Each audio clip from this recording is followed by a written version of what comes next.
મંચ પર બિરાજમાન મહેમાનશ્રીઓ તેમજ વડીલો અને મારા વાલા મિત્રો,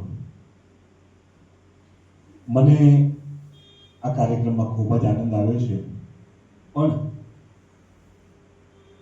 એકાદ બે વર્ષથી, જે કે 2022થી હું પોતે દિવ્યાંગોના ઘરે જઉં છું. હું પોતે પણ દિવ્યાંગ છું અને એમની વેદનાઓ સાહેબ ઘણીવાર હું જોઉં છું ત્યારે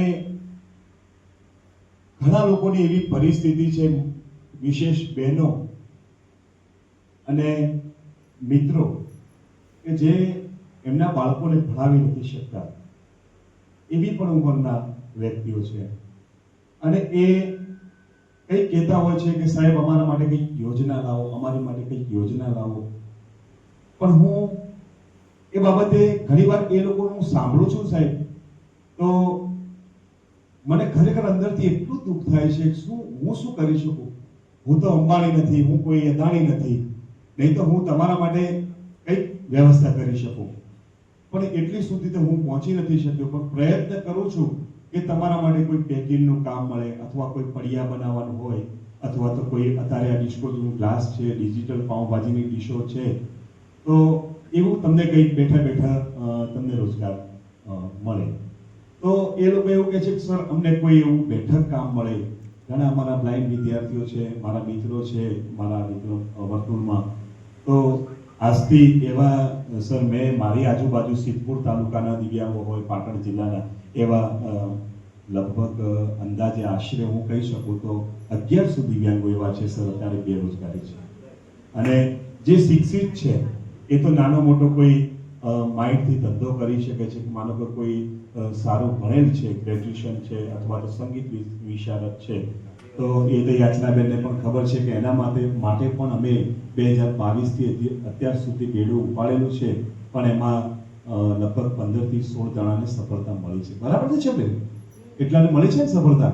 એમને અત્યારે કેન્દ્ર સરકાર અને રાજ્ય સરકાર મળી 60 અને પ્લસ 40% એ લોકોએ અત્યારે સંગીતની ભરતી કરી છે. પણ એ માત્ર 11 મહિનાના કરાર ઉપર છે.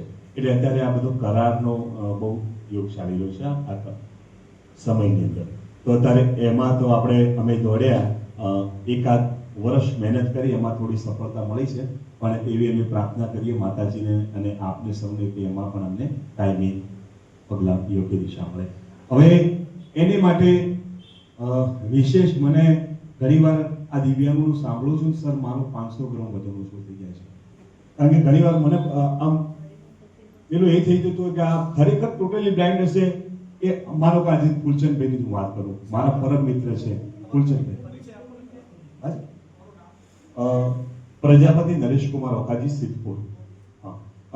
ખાસ મારા પરમ મિત્ર જે ફૂલચંદભાઈની જ વાત કરું કે આજે એમને નાના મોટા પ્રોગ્રામમાં જવું હોય તો એમને લાવા મૂકવા, એ તમામ સેવા જ્યારથી યોગાંજલિમાં ભણતા હતા ધોરણ 3માં, અને એ વખતે મારે મિત્રતા બનેલી છે. અને હું પણ એક નાનકડો સંગીત આર્ટિસ્ટ જ છું અને ટીચર પણ છું. અને એમની સાથે અમે બંને મળી, જ્યાં ફૂલચંદભાઈ હોય ત્યાં નરેશભાઈ હોય, અને નરેશભાઈ હોય ત્યાં ફૂલચંદભાઈ હોય, એમને સપોર્ટ કરવા માટે. અને એમની સાથે હું તબલા વગાડું છું, ગાઉં છું, હાર્મોનિયમ પ્લેયર કરું છું. અમે બંને નાના મોટા સાથે પ્રોગ્રામ કરીએ છીએ. પણ મારો ઉદ્દેશ એ છે કે એમને 1000 મળે અને મને 500 મળે, તો પછી એમને 1000 મળતા હોય તો હું એમ સમય કહું, ફૂલચંદભાઈ મને 200 મળશે ને, તમને 1000 મળે છે ને, એ મને વિશેષ આનંદ છે. એટલે મને ઘણીવાર કે માસ્ટર તમને કેટલા અપાવું?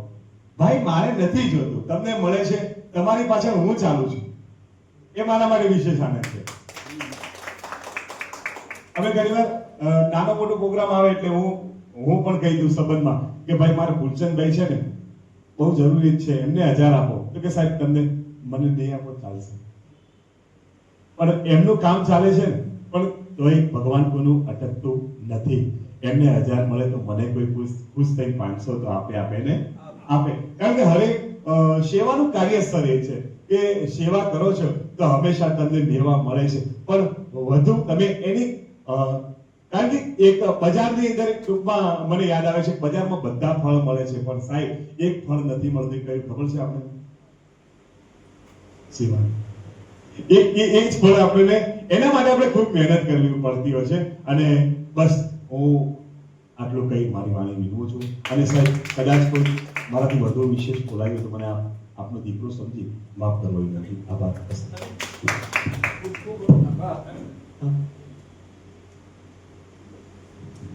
હવે આ સાહેબે જે વાત કરી ને બહુ સરસ વાત કરી. દીકરો સાહેબ. અચ્છા